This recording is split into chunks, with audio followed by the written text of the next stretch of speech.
Park, it's Tyler, state champs. What are you doing back in the bushes? I was put here by some crazy man with a camera. He held a gun to my head. He was like, "You better get back there, boy." Oh my gosh, what a giveaway. So how's the Warped Tour treating you? It's been treating me very well. Very, very well. I know it's grueling. I know the last thing you want to do is another 10 interviews, so we'll talk about the good stuff. You know, when you were growing up, who was the first album you went and bought with your own money? Linkin Park, Hybrid Theory. Oh, Hybrid Theory. Yeah, that was a big one for me. Crank that sucker up. It was that, and I think Disturbed. Yeah, I used to love I used to love all that shit. Yeah. Oh man, that's incredible. So now, how did state champs get together? We all just knew each other from high school and stuff. It's a big ass bug. Holy shit! Yeah. It's like freaking everybody out. Yeah, we all just knew each other from high school and all that good stuff. I don't know. It's just how any other band, just got together. That looks like fun. Let's play music. We should start a band, and let's go on a Warped Tour. It would ever amount to this. You had no idea there was a million bands trying to get on this damn tour. We were just let's start a band, and then 6 years later, here I am. And where were you based in? Upstate New York, the Albany area. That's where you're still at? Yep, still there. Still the roots. You get to go home and plug in, remember what being a normal person's like. Get to go see Mom, Love seeing Mom. I love it. Well, I know the winters can be a little rough, though. It can be, yeah, super icy, lots of snow, very cold. But it's actually kind of funny, a quick anecdote. I bought my mom a snowblower for Christmas. We finally made, a decent amount of money this year, and I was like, I'm gonna do something nice for my mom. She's taken care of me the last 24 years of my life.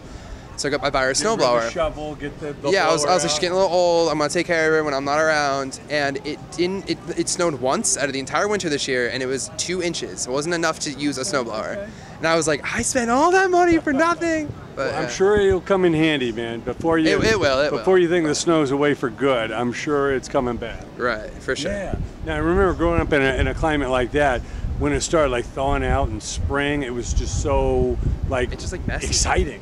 It's exciting, and I'm always stoked to watch the snow clear, but it's so messy because those ignorant snowbanks that never leave, and then they start to turn black because the roads are clear and all the dirt's flying into the snow, and it's a really dirty blackened snowbank because it's been sitting there for 3-4 months. Oh sure. Those ones piss me off. I'm like, just leave already. But the fact when you can finally go out at night without a jacket, man, it's a freeing feeling. It's awesome, yeah. Being able to leave the house. It's actually kind of funny. I'm on the opposite right now. Warped Tour's been so hot. Yesterday, it dropped down to 60 degrees, and I was like, it's freezing. What the fuck? And go put on a hoodie, and it was quite nice though. It made me feel a little nostalgic for the colder weather back in New York. Yeah, so. The Bay Area's always got a little funky weather up there. It does. Of course, you just went through Phoenix before that earlier in the week. Hot. Oh my God. So hot. So on Warped Tour, you got to kind of be ready for anything, Yeah, you do. So now, when you guys make the music, what's the process like? People bring in ideas, you kind of flesh them around. Somebody bring in a finished song. Yeah, we pretty much just bring in someone will come up with a riff or whatever. We just get in a room and jam on acoustics. So someone will bring a riff to the table, and then we'll just jam it out, and we focus on the structure and the riffs and the music first, and then Derek, our singer, takes a song and he does all the melodies and lyrics on top of it. He finds it easier to write to a template, because that way you're not taking a huge sheet of words and trying to cram it into spaces. You already have the spaces lined up. You know what I mean? Writing a song without music to me is just writing a poem that you're later putting to music, kind of. So we go music first, then lyrics and melody. Yeah. And how do you guys progress? I know obviously coming out on the road you learn a lot of stuff, but how do you find that you ingest the kind of growth for the band? I think so we've done 2 full-length records with producers and stuff, and it's very eye-opening. You learn a lot. A lot of stuff that you never would have paid attention to before, you kind of just start to pick up on. And I can't really even explain what those things are. It's just when we made our first EP, we had a song with a 50-second intro. I now know that is a serious no-no. Intros shouldn't be more than 15 seconds, 20 max, right. I guess. Stuff like that. You just learn little things about building the song, and it's all a matter of perspective. Back in the day when we used to write, it was just go, go, go, pop punk, go, fast, fast, fast, super sugar rush, and now it's okay, let's actually like try to like build a vibe and build like, you know, like we put things to like the head bob test now. It's like, can you like kind of headbang to it, like stuff like that. I don't know. It's get different grooves, different you know, going. you kind of just grow up, and I don't know if it's something like passive or like an active thing that switches, but you at some point you're just like, I want to make more like complex music. I want my art to grow as I grow. So you kind of, I don't know, it just kind of happened for me. I just took what I learned from producers and songwriters and stuff and put it back into what we do. So stuff like that. That's great. That's great. Now, obviously, going out on the road is a great opportunity to hear people sing your songs back to you. Very cool. Is that one of the greatest feelings in the world? It's absolutely insane. I wouldn't trade it for the world. It's like electrifying. It's like you couldn't pay them to do that. If I could bottle the way I feel on stage, I would be a very wealthy man. Yeah, everybody want a pint. Yeah, it's an insane feeling. It's incredible. That's awesome. Now, what faraway lands has this music taken you? Any weird places that kind of like were a little culture shock? The biggest culture shock that we've done is Japan. We've been there two times now.